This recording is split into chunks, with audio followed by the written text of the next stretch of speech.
तो आज हम लोग क्लास 10वीं के केमिस्ट्री के तत्वों के आवर्त वर्गीकरण चैप्टर का कुछ इम्पोर्टेंट एमसीक्यू देखते हैं जो प्रीवियस में भी आया है। सबसे पहले एक क्वेश्चन हम लोग के पास आया कि सिलिकॉन एक है धातु, अधातु, उपधातु और मिश्रण। तो बात किया जा रहा है सिलिकॉन। तो देखिए सिलिकॉन का जो सिंबल होता है वो ऐसा ही होता है और सिलिकॉन हम लोग जानते हैं कि जो सिलिकॉन होता है, सिलिकॉन एक उपधातु होता है। क्या होता है? उपधातु। और देखा जाए उपधातु में अगर कभी एग्जाम में सिलिकॉन की जगह को बोरान पूछ दे, जर्मेनियम पूछ दे, आर्सेनिक पूछ दे, एंटीमनी पूछ दे, तो बोरान, जर्मेनियम, आर्सेनिक, एंटीमनी ये सब भी क्या होते हैं? उपधातु। यानी उपधातु क्या होता है? प्रोसेस पढ़ लीजिए। वैसा तत्व जिसमें धातु अधातु का गुण होता है और ज्यादातर जिसमें धातु का गुण अधिकतम होता है वो आपका उपधातु है। मतलब धातु का गुण रहेगा और उपधातु का गुण रहेगा। तो सिलिकॉन जो होता है वो क्या है? उपधातु। और सिलिकॉन के साथ में बोरान, जर्मेनियम, आर्सेनिक और एंटीमनी भी क्या होता है? ये भी उपधातु। अगला क्वेश्चन बोला गया है कि आधुनिक आवर्त सारणी में 36 कतारों की संख्या होती है। देखिए 36 कतार का मतलब हुआ यहाँ पर बोला गया आपका पीरियड। तो आपके जो मॉडर्न पीरियड टेबल होते हैं, तो मॉडर्न पीरियड टेबल में पीरियड की संख्या देखा जाए तो पीरियड की संख्या कितना होता है? 7 होते हैं। जो भी आधुनिक आवर्त सारणी होता है तो आधुनिक आवर्त सारणी में आपका 36 का मतलब समझिएगा पीरियड, तो टोटल 7 पीरियड होते हैं। और थोड़ा सा ये भी आपको बता दें कि किस पीरियड में कितना तत्व रहते हैं। तो एक देखिए 7 पीरियड 1 2 3 4 5 6 7 पीरियड होता है। तो एक आपको क्या करना है? एक आपका नंबर याद करना है। 2 8 8 18 18 32 एक ये नंबर याद करना है। 2 8 8 18 18 32 32। अगर कोई पूछे कि पहला आवर्त में कितना तत्व है, तो पहला आवर्त में 2 तत्व, दूसरी आवर्त में 3 तत्व होता है, तीसरी आवर्त में भी 3 तत्व होता है, चौथी में 18 होता है, पांचवी में 18 होता है, छठी में 32 होता है और सातवीं में भी 32 होता है। ये आपको याद करने का एक बेहद सिंपल सा तरीका है जिसमें हम लोग क्या कर सकते हैं? याद कर सकते हैं। क्लियर? याद ये भी कभी-कभी एग्जाम में पूछता है कि किस आवर्त में कितना एलिमेंट है, तो भाई याद कीजिएगा। पहला आवर्त में 2 होता है, दूसरा में 8 होता है, तीसरा में 8 होता है, चौथा में 18 होता है, पांचवा में 18 होता है, छठा में 32 होता है और सातवां में देखा जाए तो सातवां में भी क्या होता है? 32 होता है। चलिए अब यहाँ पर एक अगला क्वेश्चन बोला गया है कि आवर्त सारणी के प्रथम वर्ग के सदस्य हैं। तो देखिए आवर्त सारणी के जो प्रथम वर्ग होते हैं, तो प्रथम वर्ग के बारे में देखा जाए तो प्रथम वर्ग को बोलते हैं फर्स्ट के बोलते हैं, उसमें आता है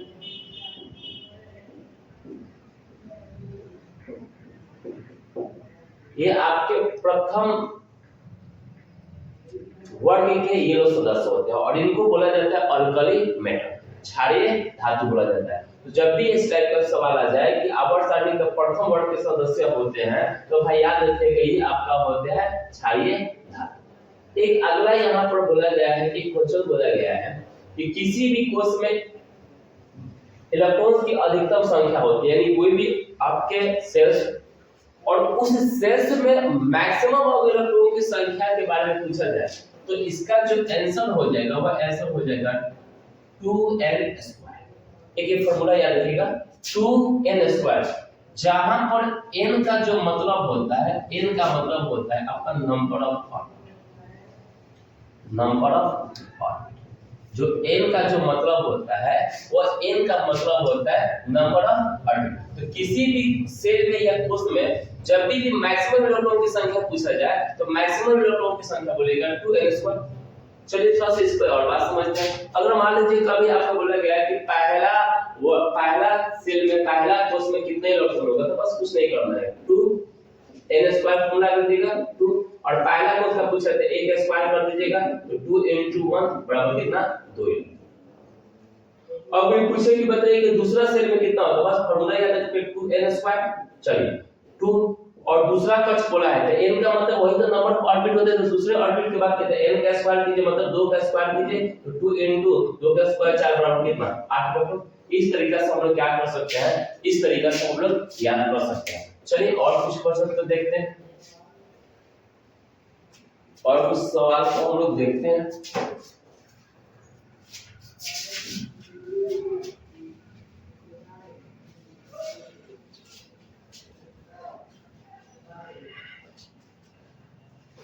अगला सवाल हमारे पास है कि आधुनिक आवर्त नियम के अनुसार तत्वों का गुणधर्म है। आधुनिक आवर्त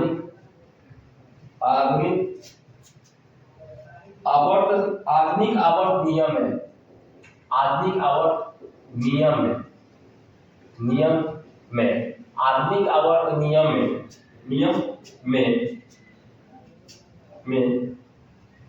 आधुनिक आवर्त नियम के अनुसार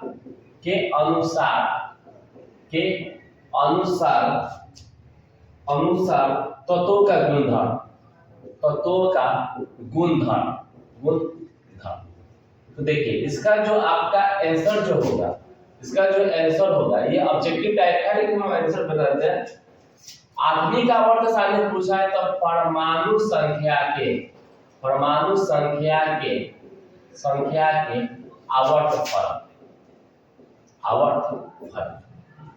आवर्त फलन होते हैं। यहाँ पर बात समझिए कि अगर पूछे कि आधुनिक आवर्त नियम के अनुसार तत्वों का गुणधर्म होते हैं, तो आधुनिक आवर्त सारणी नियम के अनुसार तत्वों का गुणधर्म परमाणु संख्या के आवर्त फलन होते हैं। परमाणु संख्या के आवर्त फलन होते हैं। अगर यही सवाल आपसे पूछ दिया जाए कि मेंडली के नियम के अनुसार तत्वों के गुणधर्म होते हैं, तो मेंडली के नियम के अनुसार तत्वों के जो गुणधर्म होते हैं वो परमाणु द्रव्यमान के आवर्त फलन हो जाएंगे। अगर मेंडली का पूछे तो परमाणु द्रव्यमान के आवर्त फलन, अगर आधुनिक आवर्त सारणी पूछे तो परमाणु संख्या के आवर्त फलन। एक क्वेश्चन और बनता है यहाँ से, और क्वेश्चन ये बनता है, कभी कभी ये पूछ देता है कि आधुनिक आवर्त सारणी का मेन बेस क्या है, मतलब उस किस आधार पर काम किया गया है। तो आप याद रखिएगा कि आधुनिक आवर्त सारणी में परमाणु संख्या के आधार पर काम किया गया है, और मेंडली का जो पीरियोडिक टेबल है वो परमाणु द्रव्यमान के बढ़ते हुए परमाणु द्रव्यमान के आधार पर काम किया गया है। तो ये दो क्वेश्चन को हम बोल दिए, तो क्लियर कर लीजिएगा। अगला एक क्वेश्चन दिया गया है कि आधुनिक आवर्त सारणी में, एक क्वेश्चन है कि आधुनिक आवर्त सारणी में आधुनिक आवर्त सारणी में बाईं से दाएं जाने पर, बाईं से दाईं और दाईं और जाने पर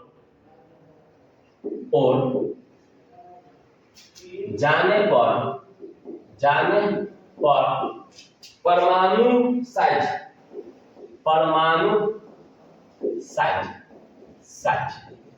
और यहाँ पर आपको बोला है। तो देखिए अब सवाल यहाँ पर बोला गया है कि अगर कोई प्रेडिक्टेबल, और प्रेडिक्टेबल में हम क्या करते हैं कि अगर हम लेफ्ट से राइट जाते हैं तो लेफ्ट से राइट जाने पर जो परमाणु का साइज होता है वो परमाणु का साइज डिक्रीज करता है, परमाणु का साइज क्या होता है, घटता है।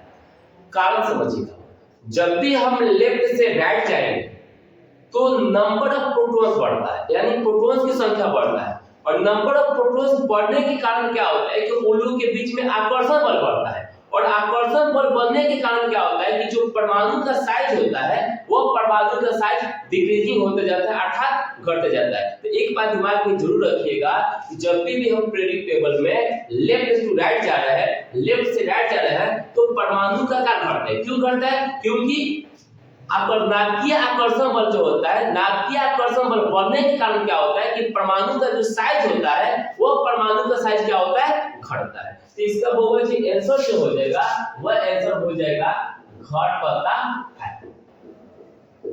घटता है, क्यों घटता है? नाभिकीय आकर्षण बल बढ़ता है। अगला सवाल है कि आधुनिक आवर्त सारणी में कितने उदर स्तंभ हैं। चलिए अगला सवाल बोला गया कि आधुनिक आवर्त सारणी में आधुनिक आवर्त सारणी में कितने कितने उदर स्तंभ है? उदर स्तंभ मतलब आपका यहाँ पर ग्रुप पूछा गया है, मतलब सिंपल सी बात पूछा जाए तो वर्ग पूछा गया है, ठीक है। तो अगर ये पूछा जाए कि आदमी का आवर्त सारणी में कितने वर्ग होते हैं, तो आदमी का आवर्त सारणी में कुल 18 वर्ग होते हैं। तो इसका जो आंसर हो जाएगा वह आंसर हो जाएगा कितने वर्ग होते हैं भाई? तो 18 वर्ग होते हैं। अगर पीरियड पूछा जाए कि आदमी का आवर्त सारणी में कितना पीरियड होता है, तो आदमी का आवर्त सारणी में 7 पीरियड होता है। अगला सवाल हमारे पास है कि आप देखिए फिर इसी टाइप का सवाल है। देखिए सवाल हम पढ़ देते हैं, समझिए। आधुनिक आवर्त सारणी में उदर स्तंभ को क्या कहा जाता है? तो देखिए आधुनिक आवर्त सारणी में ये जो उदर स्तंभ होता है, इस उदर स्तंभ को क्या बोला जाता है? वर्ग बोला जाता है। अभी ये बताएं कि जो आपका उदर स्तंभ होता है, आधुनिक आवर्त सारणी में उदर स्तंभ को क्या बोलते हैं? वर्ग बोलते हैं, ग्रुप बोलते हैं। तो चलिए क्वेश्चन हम लोग कर लेते हैं। अगला सवाल देखिए, आवर्त सारणी के शून्य समूह का तत्व है। चलिए इसको ऑप्शन डालेंगे। अगला क्वेश्चन है कि आवर्त सारणी के शून्य समूह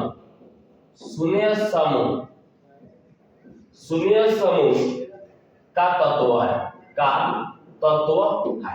चलिए इसका हम लोग ऑप्शन दे देते हैं। ऑप्शन में आपका दिया है कि ए नंबर हाइड्रोजन दिया है, बी नंबर आपका हीलियम दिया है, सी नंबर आपका CO2 दिया है और डी नंबर आपका Cl2 दिया है।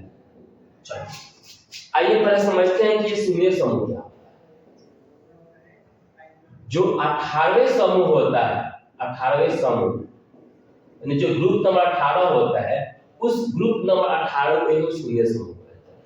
देखिए इसका शून्य समूह इसलिए बोला जाता है क्योंकि ग्रुप 18 के जितने भी एलिमेंट हो सब अक्रिय परमाणु, अर्थात कहने का मतलब है ये किसी दूसरे के साथ रिएक्शन नहीं करते। और इन लोग का अगर बैलेंसी चेक किया जाएगा, बैलेंसी देखा जाएगा, तो अक्रिय परमाणु का बैलेंस शून्य होता है। इसी कारण हम इसको शून्य समूह बोलते हैं। और इसी में आता है हीलियम, नियोन, आर्गन, क्रिप्टन, जेनन, रेडन। ये आपके 6 जो एलिमेंट होते हैं, ये 6 एलिमेंट होते हैं।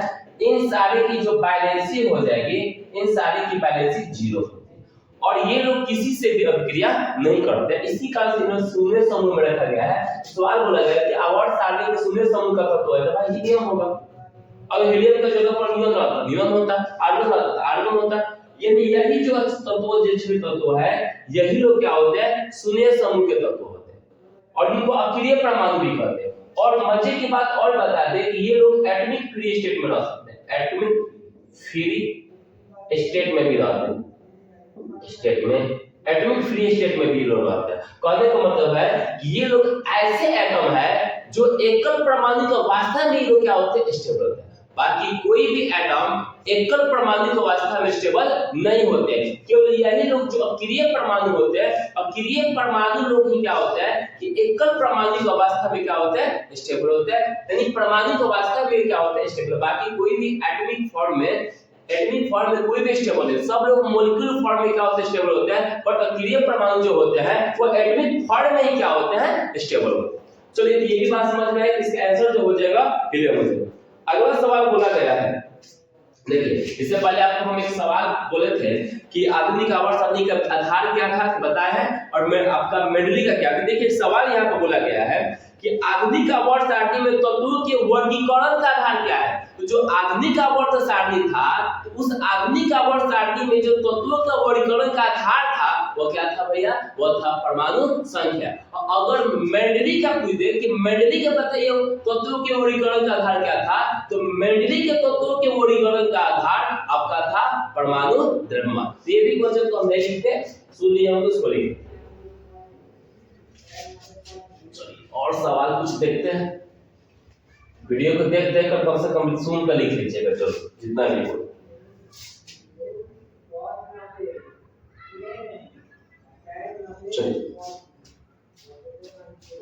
और साथ देखा जाए एक सवाल है कि आवर्त सारणी में कितने आवर्त है। तो अभी तो हम लोग देखें कि भाई आवर्त सारणी में 8 गो, अब थोड़ी 7 गो आपके आवर्त होते हैं। एक सवाल दिया गया है कि आवर्त सारणी के किसी आवर्त के तत्वों का कौन सा गुण समान है। चलिए इस क्वेश्चन को लिखते हैं, ऑप्शन निकालें। आवर्त सारणी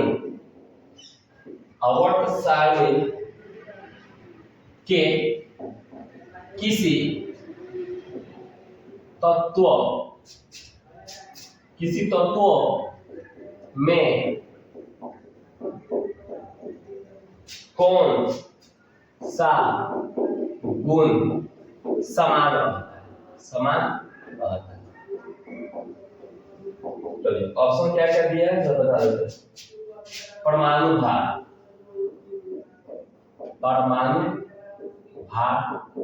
बी नंबर हमारे पास ऑप्शन दिया है। परमाणु भार के बाद बी नंबर ऑप्शन दिया है परमाणु आयतन, और सी नंबर दिया है बैलेंस इलेक्ट्रॉन, जिसको बोलते हैं संयुक्ता इलेक्ट्रॉन।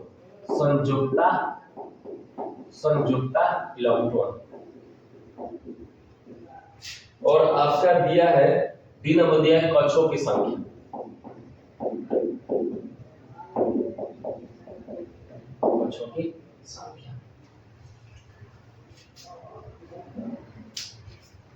तो देखिए एक बात दिमाग में ये रखना है कि अगर इस टाइप का सवाल आता है कि आवर्त सारणी के किसी तत्व में आवर्त, यही क्वेश्चन कि आवर्त सारणी के किसी आवर्त के भाई यहाँ पर एक आवर्त है, आवर्त सारणी के किसी आवर्त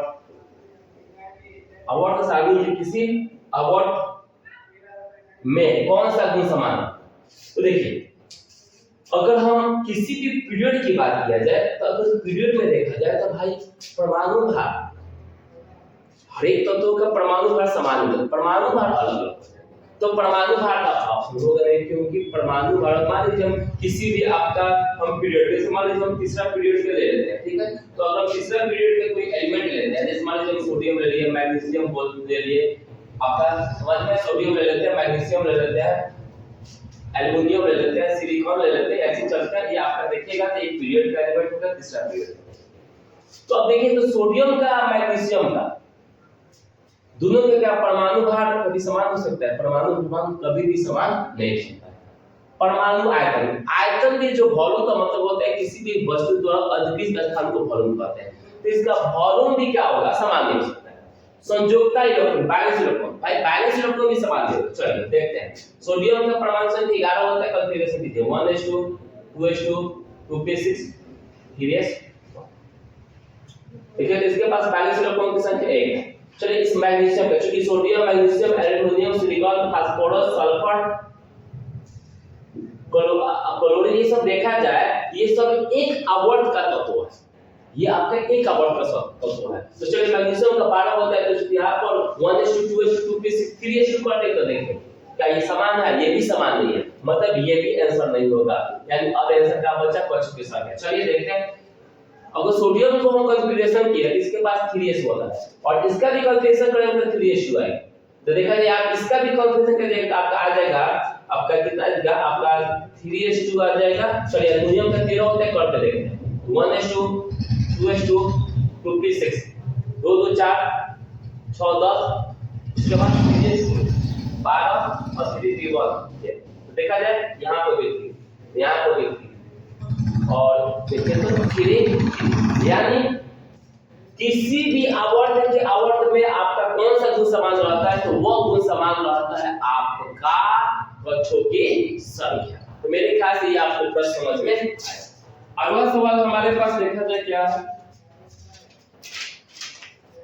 अगला सवाल बोला गया कि सल्फर के संयोजी शेल में इलेक्ट्रॉन की संख्या होगा। चलिए एक क्वेश्चन बोल दिया गया, आइए सुनो। रेडियो टेबल से रिलेटेड सवाल है, देखिए क्या बोला गया।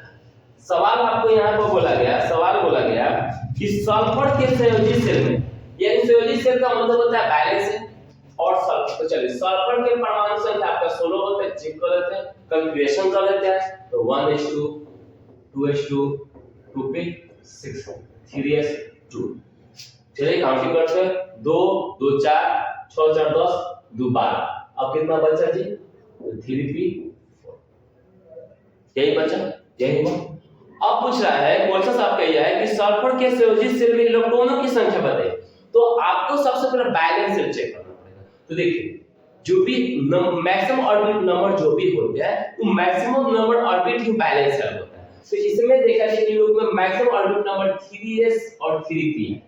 तो यही 3s और 3p क्या होगा, बैलेंस सेल। इसी को हम बोल दीजिएगा बैलेंस सेल, इसी को बोला जाता है बैलेंस सेल।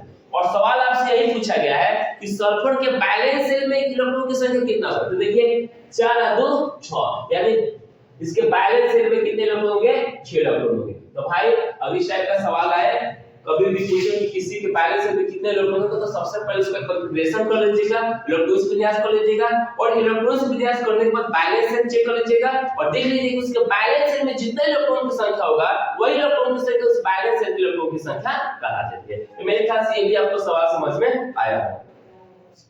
एक सवाल बोला गया है कि निम्नलिखित तत्वों में किसका आयन ऊर्जा अधिकतम होता है। चलिए थोड़ा देखते हैं, अगला सवाल यहाँ पे है, निम्नलिखित तत्वों में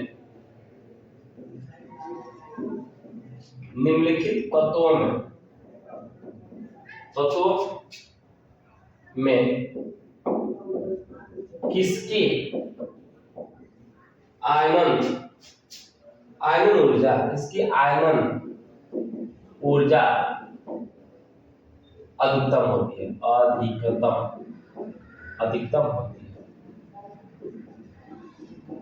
अधिकतम होती है। ऑप्शन यहाँ पर दिया है, क्लोरीन बी नंबर, आपका फ्लोरीन सी नंबर आपका दिया है, आयोडीन और डी नंबर दिया आपका। चलिए इस टाइप का अगर सवाल चेक करने के लिए आयन ऊर्जा अधिकतम हो, तो देखिए सबसे पहले समझिए कि यह आयनाइजेशन एनर्जी क्या होता है, आयन ऊर्जा क्या होता है। तो सिंपल सी बात समझिएगा, किसी भी विद्युत गैसीय परमाणु के बाहरी कक्ष से इलेक्ट्रॉन को निकालने के लिए जितनी मिनिमम ऊर्जा की आवश्यकता पड़ती है, उसी मिनिमम ऊर्जा को हम आयन ऊर्जा कहते हैं।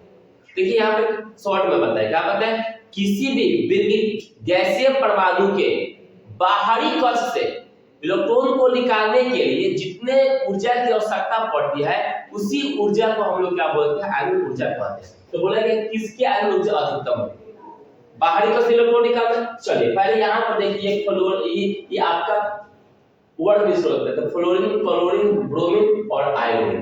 तो देखिए एक बात याद रखिए, अगर हम लोग एक जानते हैं कि एक आपका ये 17 वर्ड का तत्व है, और ये भी हम लोग जानते हैं कि अगर हम लोग वर्ड में ऊपर से नीचे आते हैं, तो वर्ड में ऊपर से नीचे आने पर जो एटॉमिक साइज होता है, वो क्या करता है, आपका इंक्रीज करता है। इंक्रीज इसलिए करता है क्योंकि आपका ऑर्बिट की संख्या बढ़ता है। तो अच्छा एक बात बताइए, ये एक 12 परमाणु, आयोडीन एक 12 परमाणु हो गया, और ये क्लोरीन एक छोटा परमाणु हो गया, और एक 12 परमाणु। तो भाई छोटे परमाणु से इलेक्ट्रॉन को निकालने के लिए आपको अधिक ऊर्जा देना पड़ेगा, और बड़े परमाणु से इलेक्ट्रॉन को निकालने के लिए अधिक ऊर्जा की आवश्यकता नहीं पड़ेगी। अब आपके मन में ये सवाल होंगे कि ऐसा क्यों होता है, तो थोड़ा समझिए। ये फ्लोरीन का मान लीजिए आकार इतना है, ठीक है, तो इसके पास मान लीजिए यहाँ पे इलेक्ट्रॉन, हम लोग जानते हैं कि इसको प्लस ये माइनस है, तो ये इसमें हम लोग पाते हैं कि प्रोटॉन रहता है नाभिक में। अब ये क्या करेगा कि ये इलेक्ट्रॉन और प्रोटॉन पास में है, तो ये जो नाभिक होगा इस इलेक्ट्रॉन पर अच्छा खासा आकर्षण बल लगा रहा है, यानी सबसे ज्यादा यहाँ पर आकर्षण बल लगा रहा है। अगर कोई इलेक्ट्रॉन यहाँ पर, और देखिए इसके बीच का नाभिक और आपके बाहरी कक्ष के बीच का दूरी ज्यादा है, मतलब दूरी है, यहाँ का जो नाभिक होगा इस इलेक्ट्रॉन पर उतना मजबूती से आकर्षण बल नहीं लगा रहा होगा जितना मजबूती से यहाँ पर लगा। इसी कारण से क्या होता है कि छोटे परमाणु से इलेक्ट्रॉन को निकालना कठिनाई होती है। यानी अगर आपको छोटे परमाणु से इलेक्ट्रॉन को निकालना है, तो उसके लिए आपको ऊर्जा की अधिक आवश्यकता पड़ेगी।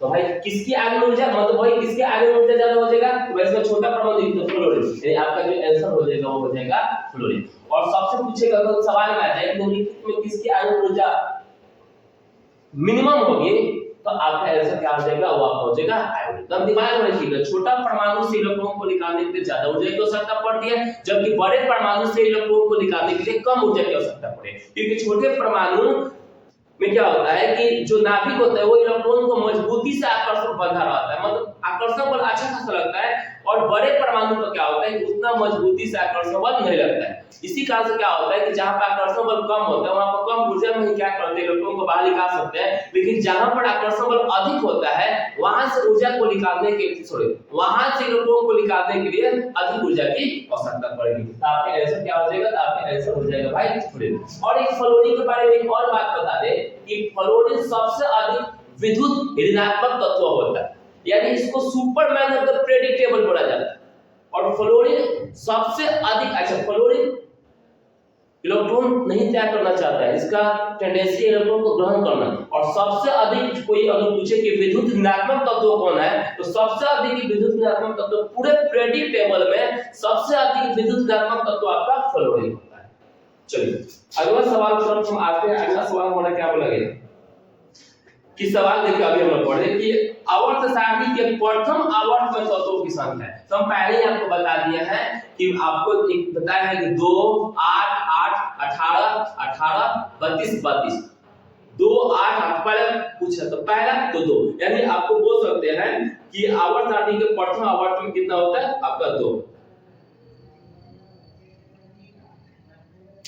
चलिए अब देखा जाए फिर एक सवाल यहाँ पर देखिए, बड़ा बढ़िया सवाल किया था, इसको समझते हैं।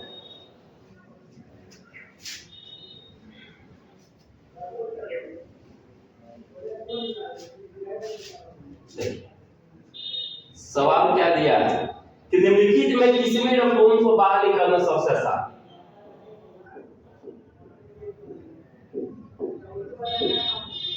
निम्नलिखित में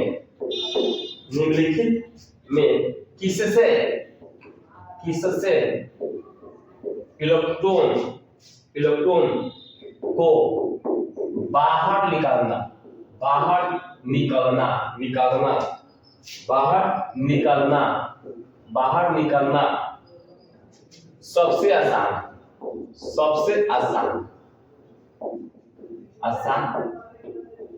सबसे आसान। ऑप्शन दिया है एम, बी नंबर ऑप्शन आपके पास दिया है एम प्लस, और सी नंबर आपके पास ऑप्शन दिया है आपका M2 प्लस, और डी नंबर जो आपका ऑप्शन दिया है वो ऑप्शन दिया है M3 प्लस। चलो ये टाइप का सवाल बहुत अच्छा सवाल है, अभी तक का सबसे बढ़िया सवाल है ये।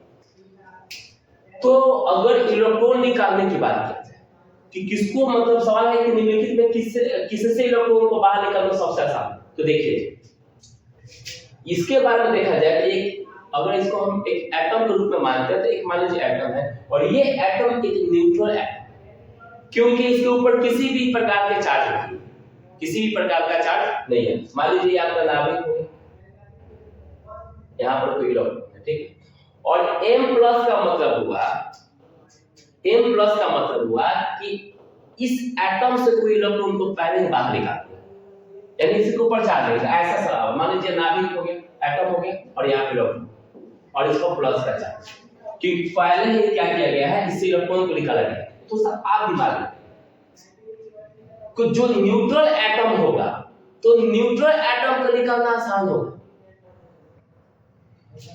आयन वाले के सापेक्ष में, मतलब जिसके ऊपर चार्ज होगा उसके सापेक्ष में न्यूट्रल एटम से इलेक्ट्रॉन निकालना आसान होगा, क्योंकि चार्ज अगर कहीं से इलेक्ट्रॉन की कमी होता है तो नाभिक क्या करता है कि अगला इलेक्ट्रॉन पर उसका आकर्षण अच्छा खासा लग जाता है, क्योंकि इलेक्ट्रॉन की कमी होगा उसके ऊपर प्लस आएगा, तो प्लस आने के कारण क्या होगा कि जो उसके बाद अभी जो इलेक्ट्रॉन होगा उस इलेक्ट्रॉन को क्या करता है कि जो नाभिक होता है उस पर अच्छा खासा आकर्षण बल लगाता है। और हम पहले ही बात बताए कि जहां अच्छा खासा आकर्षण बल लगेगा वहां से इलेक्ट्रॉन को निकालना आसान नहीं होगा। इसी कारण से सबसे आसान आपका यहां से इलेक्ट्रॉन को निकालना आसान। जैसे समझिए छोटा सा एग्जांपल समझाते हैं आपको, यहां से एक हम एग्जांपल समझाते हैं। जैसे मान लीजिए आपके घर में पहली बार चोरी हो जाए, तो कोई चोर आएगा आपके घर में पहली बार चोरी आसान से कर सकता है, और मान लीजिए आपके घर में एक बार चोरी हो गया और फिर कोई आवे और फिर कोई चोरी करे, तो उतना आसानी से चोरी नहीं कर सकता है, क्योंकि आपके घर में पहले ही चोरी हो चुका है, आप जागरूक हो चुके हैं कि हाँ मेरे घर में कोई भी चोर ना है। सेम कहानी यहाँ पर, यहाँ से इलेक्ट्रॉन कोई निकाल लिया और फिर यहाँ से कोई चाहे इलेक्ट्रॉन को उतना आसानी से निकाल ले तो उतना आसानी से इलेक्ट्रॉन को नहीं निकाल सकता है। अगला सवाल हमारे पास है, अगला सवाल है कि आवर्त सारणी के प्रथम आवर्त का अंतिम सदस्य होता है। चलिए एक बहुत बड़े यहाँ पर सवाल दिया गया, इससे हम थोड़ा यहाँ से दो सवाल निकालेंगे। चलिए देखा जाते हैं यहाँ से सवाल बोला गया है कि आवर्त सारणी के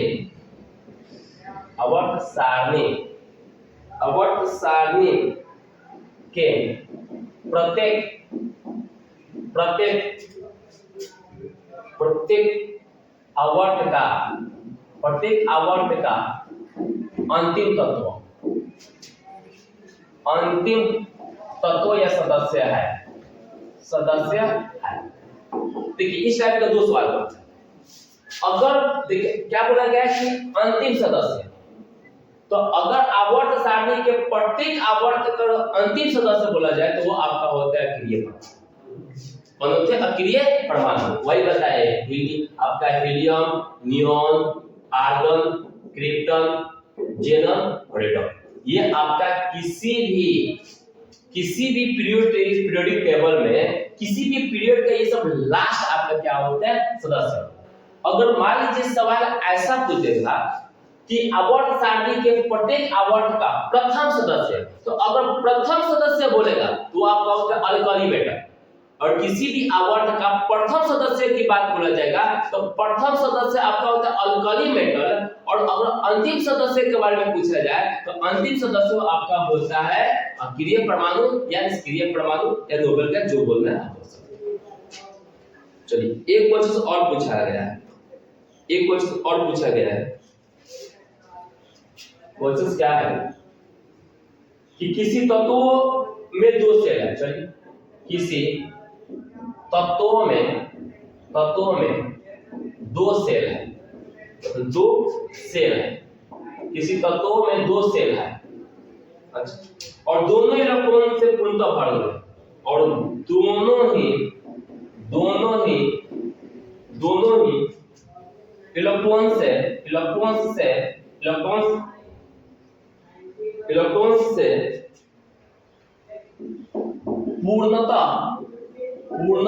पूर्णतः भरे हुए हैं। वह तत्व चलिए ऑप्शन देते थे आपके पास। ऑप्शन में दिया है नियॉन, बी नंबर आपके पास ऑप्शन दिया है आर्गन, सी नंबर आपके पास ऑप्शन दिया है क्लोरीन, और डी नंबर आपके पास ऑप्शन दो दिया है वो दिया है सोडियम। चलिए इस टाइप का सवाल बहुत इजी होता है, समझिए। पहले सवाल क्या बोला गया पहले उसके बारे में समझिए। किसी तत्व में दो सेल है। चलिए भाई कितने सेल है, तो हम लोग के पास दो सेल है, यानी 1 2। तो भाई आइए दो सेल है और दोनों ही इलेक्ट्रॉन से पूर्णतः भरता है। तो चलिए 1 दो सेल है, देखिए एक हो गया एक दो, देखिए 1s 2s और 2p। ठीक है, ये पहला आपका सेल हो गया, ये दूसरा सेल, ये पहला सेल 1s, ये पहला सेल हो गया और ये आपका दूसरा सेल हो गया। क्योंकि दो ही सेल के बारे में बोला था 1 2, तो 2 के पास 2s होता है 2p होता है इलेक्ट्रॉन विन्यास में, तो दो सेल है। और सवाल ये बोला है कि दोनों ही इलेक्ट्रॉन से पूर्णतः भरा है। तो चलिए भाई अच्छा अब s के पास जाते हैं कि s के पास दो इलेक्ट्रॉन होते हैं तो दो का दो पूरा भर दे, क्योंकि सवाल बोला है कि पूर्णतः भरा है। इसके पास 2 होता है और p के पास कितना होता है 6। तो देखिए 2 2 4 6 10, और 10 इलेक्ट्रॉन किसमें होता है, तो भाई वो आपका होता है नियॉन की जो परमाणु संख्या 10 होता है, आर्गन की जो परमाणु संख्या 18 होता है, क्लोरीन का परमाणु संख्या 17 होता है, और सोडियम का परमाणु संख्या क्या होता है। अगर इस टाइप का सवाल आ गए तो बस आपको क्या करना है, सबसे पहले क्या कीजिएगा, आप सेल को लिख दीजिए, उसमें एस पी भर दीजिए, और उसके बाद पूर्णतः भर देंगे तो पूरा का पूरा इलेक्ट्रॉन दे दीजिए, और उस इलेक्ट्रॉन को गिन लीजिए कितने इलेक्ट्रॉन, और जितने इलेक्ट्रॉन होगा उसकी परमाणु संख्या बता दीजिए। तो यहाँ पर हम गिने तो देखें 10 इलेक्ट्रॉन है, तो बता दिए कि भाई ये नियॉन की परमाणु संख्या हो सकता है, सॉरी नियॉन की तत्व हो सकता है। अगला सवाल हमारे पास देखिए, फिर एक सवाल है, देखिए एक सवाल दे दिया, लेकिन अभी हमारे इससे पहले हम पढ़ देते हैं, उसको समझा देते हैं। पहले हम लोग सवाल पढ़ चुके हैं, क्या बोला जा रहा है, सवाल है कि निम्नलिखित में कौन सबसे अधिक क्रियाशील हाइड्रोजन है। अगर हाइड्रोजन में बोले तो फ्लोरीन, क्लोरीन, ब्रोमीन और आयोडीन, इसको बोला जाता है हाइड्रोजन फैमिली। ये आपका होता है हाइड्रोजन फैमिली। तो अगर हम पहले बताएंगे कि सबसे अधिक, अगर आपसे पूछे कि कौन सबसे अधिक क्रियाशील हाइड्रोजन है, वो आपका होता है क्या हो जाएगा आपका फ्लोरीन। एक क्वेश्चन पूछा गया है, फिर एक सवाल है कि निम्नलिखित में कौन सा तत्व आसानी से इलेक्ट्रॉन को त्याग नहीं कर सकता। एक क्वेश्चन और है, देखते हैं। निम्नलिखित में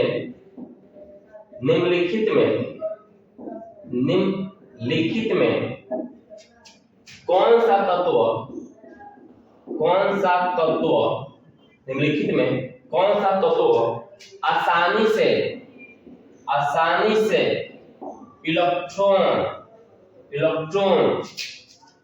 इलेक्ट्रॉन का त्याग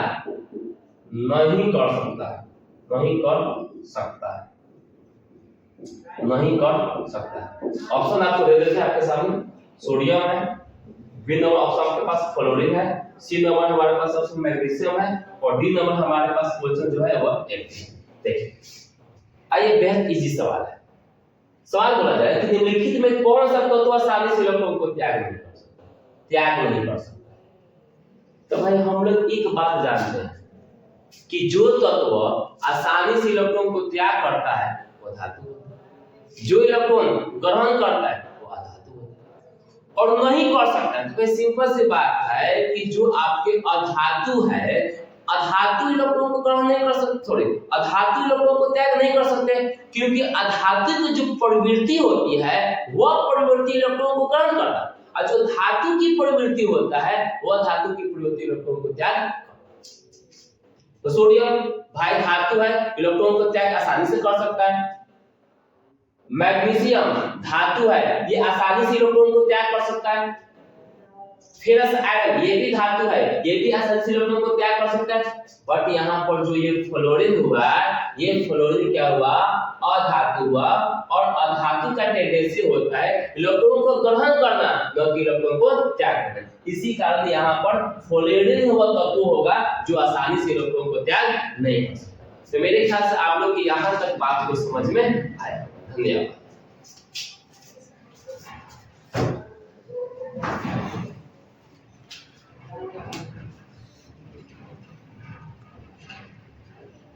बंद हो गया।